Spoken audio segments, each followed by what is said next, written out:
अस्सलामुअलैकुम। उम्मीद करता हूँ कि आप लोग सब खैरियत से होंगे। याद रहे कि जंग अभी ख़त्म नहीं हुई है और ना इंडेक्स गिरना रुका है। इंडेक्स के लेवल सामने मैं आप लोगों के आज के स्क्रीन पे ले आता हूँ, यानी पिछले डेज़ के ये चार्ट्स है KC 100 के, और जिस तरह इंडेक्स कंटिन्यूसली गिरता हुआ ना 1,60,000 पे अगेन आ चुका है। इस वीडियो को जितनी भी न्यू ऑडियंस वॉच कर रहे हैं वो लाजमी मुकम्मल देखिएगा, स्किप नहीं करिएगा। आज देख लें, मैं आप लोगों के सामने अभी मौजूद इसीलिए हूँ जबकि मैं लेट वीडियो रात 10:28 पे, लेकिन मैं अपलोड कर रहा हूँ रोज़ाना की बुनियाद पे। और एक बात आप लोगों को ये बोल दे रहा हूँ कि आप लोगों का ना किसी भी ब्रोकरेज हाउस में अकाउंट है, किसी के भी पास आप लोग काम कर रहे हैं, कोई भी आप लोगों को बाय सेल कॉल दे रहा है, लेकिन आप लोग ना लाजमी स्टॉक्स को ना होल्ड करके रखिए।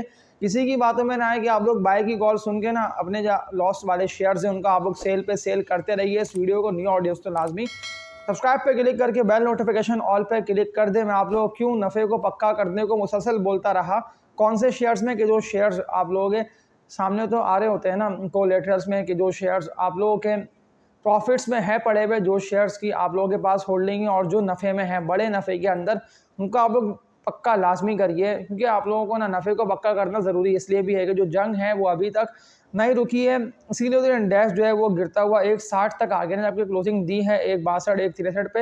लेकिन अभी भी चांसेस बहुत ज़्यादा है कि इंडेक्स ना मजीद गिरे, वो इसलिए कि जो ऑयल है वो आप लोगों के सामने ग्राफ्स और चार्ट्स हैं कि $100 से ऊपर पर ही मुसलसल ऑयल का ट्रेड करना ये हमारी इकनॉमी के लिए ओवरऑल ख़राब है। वो इसलिए कि जो पाकिस्तान का कर्जा है वो बढ़ते ऑयल के साथ ना बढ़ता रहेगा। जो पेमेंट्स देना है, जो डेट्स हैं, जो कर्जे हैं, वो लाजमी सी बात है कि जब बढ़ेंगे बढ़ते ऑयल के साथ तो जो इकोनॉमिक स्ट्रक्चर है वो हमारा वीक होगा, यानी कि फिर जो रिजल्ट्स है कंपनीज़ के वो आएंगे बुरे। और जो सेकंड थर्ड टियर के जो शेयर्स हैं ना, जो बहुत ही नीचे जाके स्टॉक्स ट्रेड कर रहे हैं, अभी गिर के वो मज़ीद गिर जाएंगे, क्योंकि सारे शेयर्स जो हैं वो अभी गिर रहे हैं ना। यानी कि अभी कोई भी स्टॉक ना ऐसा नहीं है कि बिल्कुल मार्केट सीधा अप ट्रेंड की तरफ है और जो शेयर्स है वो सीधा आप लोगों को ऊपर की तरफ जाते दिखाई दे रहे हैं। तो फिर तो ये बाय करूँ, वो सेल करूँ, वो बाय करूँ, ये सेल करूँ, आप लोगों को ओवर बाइंग सेलिंग नहीं करनी। अगर कोई करवा रहा है तो आप लोगों को बहुत ही मोहतात रहते हुए बाय सेल कॉल लोगों की सुनना है। जितने भी आप लोगों को जो ब्रोकर से बाय सेल कॉल दे रहे हैं, अगर आप लोगों को मजबूत और स्ट्रॉन्ग शेयर्स की बाय कॉल दी आ रही है तो फिर तो मैं आप लोगों को यही बोल दे रहा हूँ कि उन बाय सेल कॉल पे आप लोग बिल्कुल अमल करें, उनको देखें, उन शेयर्स पे वर्किंग करिए, फिर आप लोग चढ़िएगा। आप लोग देखें FCPL, फ्राइजलैंड, कैंपीना एंग्रो। पाकिस्तान की बात कर लेता हूँ तो इसको लोगों ने बाय करा भरपूर क्वान्टिटी के साथ, और देख लें कि ये शेयर जो कि 97-98 रुपये से सीधा गिरता हुआ 90 रुपये तक आ गया, जबकि एक्स हुआ कंपनी के रिजल्ट्स इंतहाई शानदार आ गए थे। अभी तो ये शेयर जो कि 65 रुपये, 68 रुपये, 70 रुपये पे ट्रेड कर रहा था ना, 65 रुपये वाला जो शेयर है वो आप लोगों को 74, 75 और सीधा आप लोगों के सामने इसके चार्ट है कि 94, 98 रुपये तक चला गया, जबकि 113 रुपये के रेट पे, यानी 110 रुपये से ऊपर बहुत सारे लोग फंसे हुए हैं। अब सब वेट कर रहे हैं कि जैसे ही 110, 112 रुपये पे जाएगा तो फिर भरपूर सेलिंग आएगी, तो इस रेट पे जाए तो आप लोगों को भी इसको बेच देना है। मैं आप लोगों के लिए देखें पूरी वर्किंग करके मजबूत शेयर्स की बाय को लेके आ रहा हूँ। एक भाई का सवाल कमेंट सेक्शन में मैं देख रहा था ना, ACPL के हवाले से आया हुआ था। अड़क सीमेंट पाकिस्तान लिमिटेड, ACPL इसका कोड है। 333 रुपये से ये शेयर जो गिरना शुरू हुआ ना, तो इसका गिरते हुए ना डाउनवर्ड ट्रेंड जो कि ये अभी तक नहीं रुक सका और ये मुसलसल नीचे की तरफ ही जा रहा है, जबकि 208 रुपये का सपोर्ट लेवल इसका बहुत ही मजबूत सपोर्ट लेवल बनता था। लास्ट डे भी इसने 208 रुपये के सपोर्ट लेवल को थोड़ा सा इससे ऊपर से निकला है, लेकिन इसको ब्रेक नहीं करा। अगर ये 208 रुपये के सपोर्ट लेवल को ब्रेक कर गया तो फिर अगला सपोर्ट लेवल जो बनता है ना अड़क सीमेंट पाकिस्तान लिमिटेड का, वो इसका बनता है 182 टू 184 रुपये तक का, यानी कि 190 रुपये को भी ये ब्रेक कर सकता है। लेकिन आप लोगों को इसको ना होल्ड करके रखे रहना इसीलिए क्योंकि ज़्यादातर लोगों के पास ना ये शेयर 280 रुपये, 290 रुपये, 275 रुपये का पड़ा हुआ है, लेकिन इसने डिविडेंड भी आप लोगों को अच्छा दे दिया और डिविडेंड वाली ये कंपनी बनती जा रही है। वो इसलिए कि क्वार्टर में इसने ज़बरदस्त डिविडेंड दी और लोग कैपिटल गेन भी इसका, अगर आप लोगों ने इसको इंतहाई लोअर रेट पे और डिप पे, ये जब इंटरेस्ट रेट बड़ा हुआ था आप लोगों ने इसको बाय करा होगा, तो मुसलसल गिरते इंटरेस्ट रेट के साथ इस शेयर ने आप लोगों को एक बड़ा कैपिटल गेन दिया।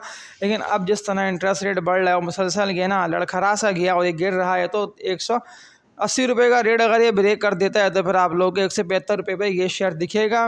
लेकिन अब मैं यही बोल सकता हूँ कि आप लोग इसको होल्ड करिएगा। इसके साथ ही एक और शेयर जिसके सवाल लोगों के मैं देख रहा था ना Q&A कमेंट सेक्शन में आए हुए थे, PSO Pakistan state oil limited के हवाले से कि PSO का भी लाजमी आप बताइएगा। जो PSO का शेयर है वो हमारे पास 420 रुपये, 440 रुपये, 450 रुपये का पड़ा हुआ है, तो 450 रुपये, 440 रुपये सबका यानी जो है वो पड़ा रह गया और कोई भी इसको बेच नहीं पाया, जबकि गिरते हुए जो है ना इसने लोअर लो जो लगा दिया था वो इसने 325 से लेकर 335 रुपये तक का पीएसओ ने लोअर लो लगा दिया। तो ये स्टॉक भी आप लोगों के पास पड़ा रह गया है, इसको आप लोग होल्ड करिए। उनके जो है ना इसका आरएसआई, वो भी इसका आरएसआई अप ट्रेंड की तरफ नहीं गया है, वो अभी न्यूट्रल जोन में है। वो हो सकता है कि पलटे। अब कहाँ से इसका आरएसआई मुझे लग रहा है कि पलट जाएगा, क्योंकि जो बुलिंजर बैंड्स है ना वो वाज़े ये बता रहा है कि जो वॉल्यूम है ना अभी बड़ी बाइंग के बन नहीं पा रहे हैं इसमें, क्योंकि जो बुलिंजर बैंड है ना वो डाउनवर्ड ट्रेंड की तरफ जा रहा है। कई सारे देखिए इंडिकेटर्स होते हैं, मैं आप लोगों को डायरेक्ट से वॉल्यूम की बात करते हुए शेयर्स का बता रहा होता हूँ ना बुलिंजर बैंड्स, ना मैकडी, ना आरएसआई, कई सारे हैं इंडिकेटर्स। लेकिन मेरी कोशिश ये होती है कि मैं आप लोगों को ईजी करके मार्केट समझाऊँ, ताकि इतने भी लोग इस मार्केट में आ रहे हैं वो इसको ईजी करते हुए समझें, ना कि इसको बहुत ज़्यादा मुश्किल बना लें। और फिर मुश्किल जितना बनाएंगे तो फिर इन दी एंड क्या होगा, आप लोग इस मार्केट में सिर्फ गंवाएंगे और कुछ बना नहीं पाएंगे, ना कुछ बचा पाएंगे। इसके अलावा देख लेता हूँ तो सवाल लोगों का आया हुआ था ASTL, अमरेली स्टील के हवाले से। तो अमरेली स्टील का लाजमी बताइएगा आप। अमरेली स्टील ही मुसलसल गिरता हुआ जो गया 17.5 रुपये तक चला गया था, वो दोबारा नीचे निकलता हुआ 15.5 रुपये तक चला गया है। वैसे भी मजबूत सपोर्ट लेवल तो इसका 14.5 रुपये का 14 रुपये तक का बना हुआ है। तो अमरेली को अगर किसी को बहुत ही लॉन्ग टर्म के लिए बाय करना है तो वो लोग इसको 14 रुपये से लेके 13 रुपये तक के रेट पे जमा करिएगा। वैसे भी अगर ये गिरा तो ये बहुत ज़्यादा गिरते हुए आ जाएगा 10 रुपये तक, लेकिन 10 रुपये का सपोर्ट लेवल अमरेली स्टील का, ये इसका बड़ा ही मजबूत सपोर्ट लेवल है। और लॉन्ग टर्म के लिए किसी को बहुत ही लंबे अरसे के लिए इसको बाय करना है तो फिर मैं कह दे रहा हूँ कि फिर आप लोग ना अमरेली स्टील ने बनाई है पोजीशंस, उनके बहुत ही नीचे निकल गया, ऐसे नीचे बहुत मुश्किल लेके जाए। वैसे भी 10 रुपये तक का सपोर्ट लेवल मुझे लग रहा है टेक्निकल लेवल्स को और ग्राफ्स को देखते हुए, क्योंकि आप लोगों को याद रखना है, ये नहीं भूलना कि जो जंग है वो अभी नहीं रुकी है। इसीलिए मुसलसल बढ़ती जो ऑयल की कीमत है वो क्यों बढ़े जा रही है, इसलिए बढ़े जा रही है कि जो अपना हरमज़ है जहाँ से पाकिस्तान को तेल मिलता है वो रास्ता बंद हो गया है। अब जो पास ऑयल पड़ा है, जो इन्वेंट्री है, लाजमी सी बात है कि उसकी कीमत को बढ़ाना पड़ेगा, उनके प्राइस पास ऑन करनी पड़ेगी। इसीलिए तो मुसलसल आप लोग खुद देख रहे हैं कि तेल की भी कीमत बढ़ती जा रही है। इससे लाजमी सी बात है कि जो इन्फ्लेशन है, महंगाई की, वो भी बढ़ेगी। और महंगाई बढ़ती है तो फिर महंगाई के नंबर जो कि बढ़ के आएंगे, लाजमी सी बात है कि इंटरेस्ट रेट भी फिर बढ़ेगा। तो ये जो सारा है सिलसिला, उम्मीद करता हूँ कि ये वक्ती तौर पर ही हो रहा है। अगर जो हालात है वो बेहतरी की तरफ जाते, जो कि जंग है वो रुकती है और जो अपना हरमोज़ है वो भी खुल जाता है, तो फिर दोबारा आप लोग ऑयल की कीमत को बहुत तेज़ी के साथ गिरता देखेंगे और फिर दोबारा जो है ना वो इंडेक्स का सफ़र ऊपर की तरफ जाएगा। लेकिन अब ऐसे में क्या करना बनता है, आप लोगों को क्या करना चाहिए। इतने भी लोग ये वीडियो देख रहे थे, पहले तो आप लोगों के पास अगर जो शेयर्स पड़े हैं मुझे बताएं। Q&A कमेंट्स भी तो आप लोगों को दिया हुआ है ना एक सेक्शन, तो मुझे लिख के बता दें नेम के कौन कौन से स्टॉक आप लोगों के पास पड़े हैं, ताकि मैं कमेंट्स को देख के प्रॉपर आप लोगों के रिप्लाई दे दूं। लेकिन जो नफ़े में है नुक्स उनको तो आप लोग मैं कह दे रहा हूँ कि फ़िलहाल सेल करिए, ताकि शेयर्स दोबारा आप लोगों को नीचे मिले। और इसके अलावा जो शेयर्स हैं नुकसान में, तो उनका मुसलसल एवरेज ना करते रहिए कि उनको एवरेज करने के चक्कर में आप लोग नुकसान करें। तो इससे बेहतर है कि आप लोग ना उन शेयर्स को होल्ड कर लें जो आपके बहुत ज़्यादा नुकसान में है। लेकिन जो मजबूत कंपनीज़ के जिनके रिजल्ट्स बड़े ही शानदार आ रहे हैं, सिर्फ उनको एवरेज करिएगा। आज की इस वीडियो में इतना ही, तब तक के लिए अपना ख्याल रखिएगा आप लोग सब। अल्लाह हाफिज़।